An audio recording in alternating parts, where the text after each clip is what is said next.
Matapos mismo ang naging awkward moment ni Francine Diaz at ng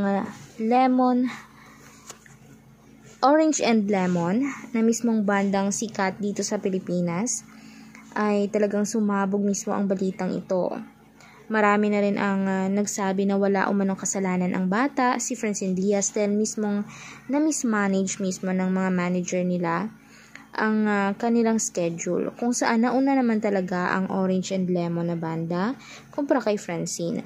Pero dahil hindi naman pagkakamali ni Francine, dahil tinawag naman siya mismo ng host, dapat naman sana umano ay maging maingat at mismong gawin naman ang lahat ng best ng sumet up ng mismong palabas nila, dahil both sides ay talagang nagbigay naman ng kanilang time at mismong binigay naman nila ang kanilang best. Yun nga lang ay ang schedule nila mismo ay hindi nabigyan ng malinaw na pag-set up sa kanila.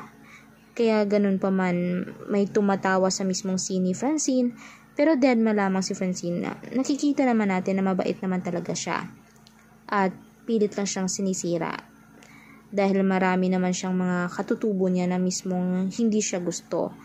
Pero mabait talaga at napaka-professional gumawi mismo ni Francine Diaz. Kaya mga kanetasen, ano kaya ang masasabi niyo dito at ano ang mismong mahuhusga niyo sa nangyaring kaganapan sa kanila? Comment down below. Mag-subscribe for more videos updates.